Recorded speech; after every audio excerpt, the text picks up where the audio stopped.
Friends নমস্কার, আজকে আরেকটা ভিডিও আপনাদেরকে স্বাগত জানাই। দেখালাম বাচ্চু টবে মাটি ভরছে, ততক্ষণকে আপনাদেরকে এই গাছগুলোর একটু পরিস্থিতিটা দেখিয়ে দিই। এই গাছটায় পোকা একটু অবস্থাটা কাহিল করে দিয়েছে, কিন্তু কচি কচি পাতা হচ্ছে, এই যে কুড়ি আসছে দেখুন।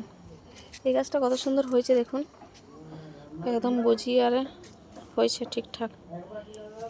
এটাও সুন্দর গজিয়েছে, কুড়ি আসছে সব গাছ মোটামুটি। এটাই যে মাটি ফাটি রেডি করা আছে, এই দেখুন কুড়ি এসছে, বেশ ঝাপঝুপ হয়েছে গাছটা।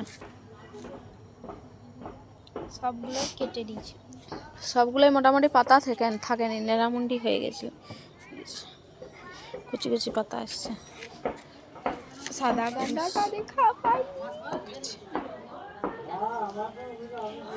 সুন্দর গজিয়েছে। আর ওই দুটো গোলাপ গাছ, মোট দুর্ভাগ্যবশত 3টা চেরি গোলাপ গাছের কালার একই হয়ে গেছে আমাদের।